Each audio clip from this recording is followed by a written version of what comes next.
Bonsoir à tous, vendredi 21 mars, bienvenue dans le 7-8, votre édition d'information locale sur TV78. Voici les titres. La fin d'une époque sur l'autoroute A13, l'auvent en métal qui surplombe la barrière de péage de Buchelet va être démontée ce week-end.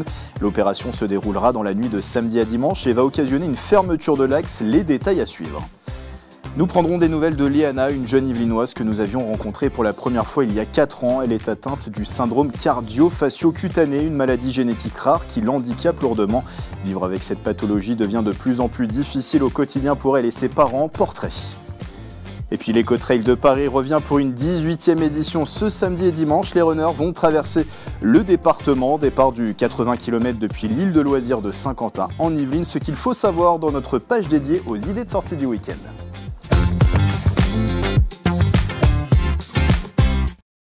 Mais avant de développer ces titres, ce vendredi marquait la journée internationale pour l'élimination de la discrimination raciale. À cette occasion, la ministre notamment de la lutte contre les discriminations, Aurore Bergé, s'est rendue dans les Yvelines. Elle a rencontré ce matin des collégiens à Saint-Germain-en-Laye, a mis en terre un arbre de la laïcité à Verneuil-sur-Seine. Et vous le voyez sur ces images, elle est allée cet après-midi au musée Dreyfus Maison Zola, cet après-midi donc à Médan. La ministre y a signé le plan départemental de lutte contre le racisme, l'antisémitisme, la haine anti-LGBT et les discriminations. Il engage l'État, les collectivités locales et les associations des Yvelines pour des actions concrètes. 1 million de personnes disent avoir été victimes de racisme en 2023 selon l'INSEE. Nous reviendrons sur ce déplacement dans notre 7-8, le journal de lundi prochain. Il a vu passer de nombreux automobilistes depuis son inauguration en 1963. Le démontage du péage de Buchelet sur l'autoroute A13 démarre ce week-end avec une opération d'envergure. L'imposant auvent en métal sera enlevé dans la nuit de samedi à dimanche.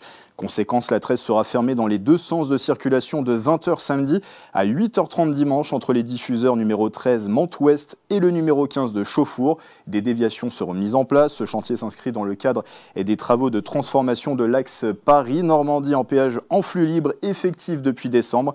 Plus besoin de vous arrêter pour payer. Votre plaque d'immatriculation est directement scannée par des portiques et le paiement se fait soit via votre abonnement de télépéage ou en ligne dans les 72 heures suivant votre passage.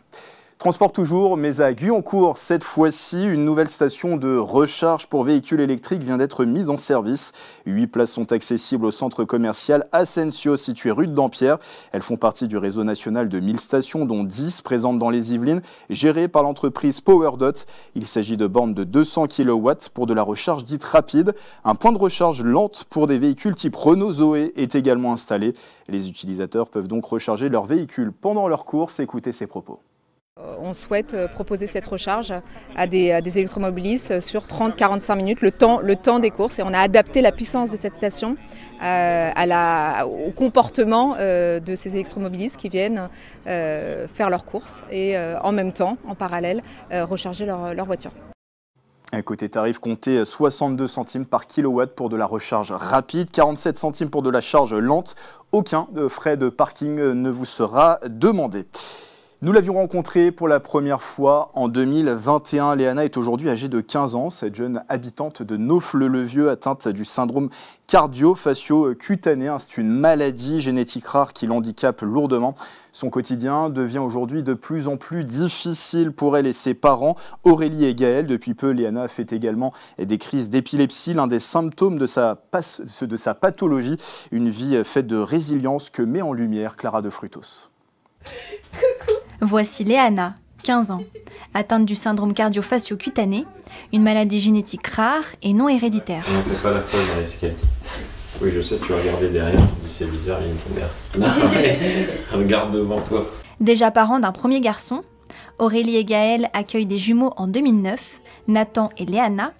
Un mois après la naissance, leur vie bascule. In utero, il y a eu des anomalies, donc tout a été exploré. Il y a eu amniosynthèse, IRM et un neuropédiatre annécaire.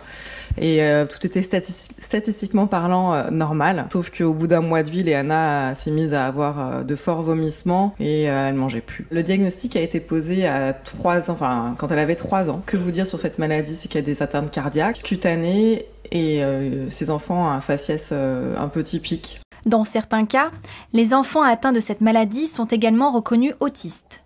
Et à l'adolescence, ils peuvent développer de l'épilepsie.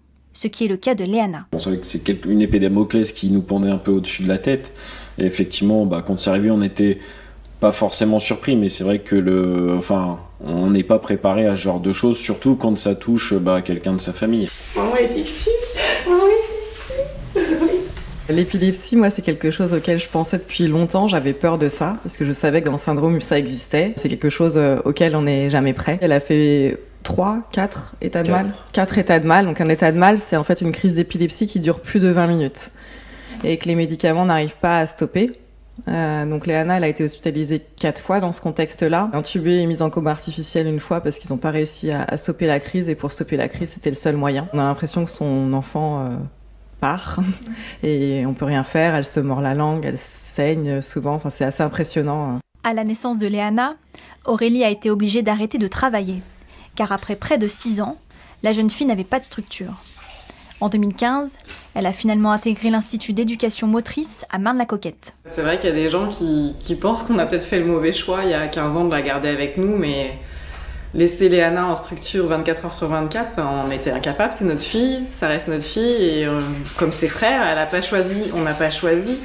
Et la laisser en structure, on peut pas. Même encore aujourd'hui, quand elle sera adulte, elle ira peut-être à la semaine, mais la laisser tous les jours, toutes les nuits, c'est difficile pour nous de l'envisager. Après, à notre détriment, parce que du coup, ça nous a peut-être usés, fatigués, et c'est lourd. C'est lourd. On retrouvait la deuxième partie de ce reportage la semaine prochaine sur TV 78. Allez, on ouvre tout de suite une page dédiée aux idées de sortie du week-end.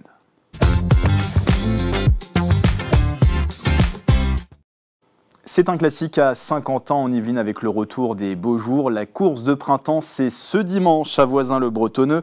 Et départ fixé dès 9h30 au gymnase des Pyramides pour plusieurs parcours, 6, 15 km et même des circuits pour les plus jeunes. Nouveauté de la 43e édition, une marche nordique est également prévue.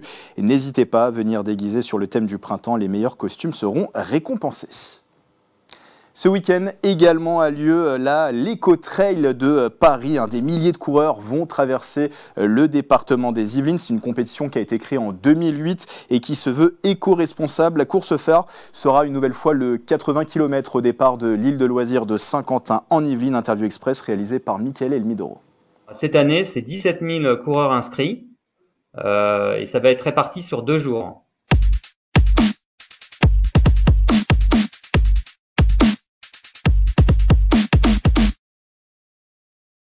Il faut reconnaître que c'était un pari fou, l'Éco-Trail. C'était celui d'organiser donc une course nature autour de Paris, de rendre le trail accessible à toutes et à tous, et puis de faire découvrir, redécouvrir aux coureurs le patrimoine naturel, culturel et historique de la région Île-de-France, et d'être par la même occasion moteur et promoteur en tant que pionnier de l'événementiel responsable. Donc on a des courses qui ont lieu le samedi.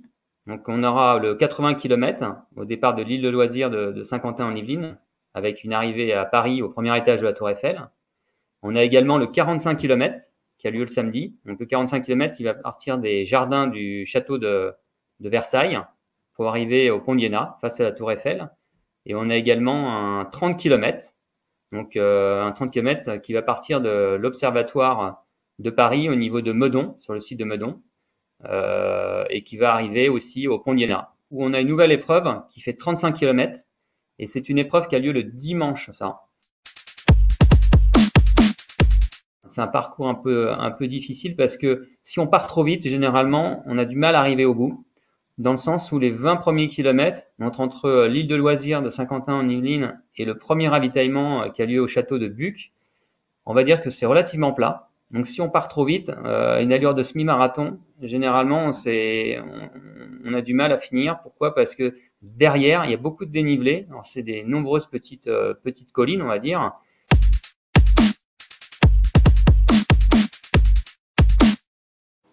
Une sortie pour la bonne cause. La salle des fêtes de l'Hôtel de Ville de Versailles va accueillir ce dimanche un grand tournoi de bridge. Les parties démarrent à 14 h, un tournoi caritatif au profit de l'association Les Petits Princes qui a pour but de réaliser les rêves d'enfants malades. C'est ouvert à tous. Tarif de 25 € par joueur, 10 € pour les juniors et c'est même gratuit pour les cadets et scolaires.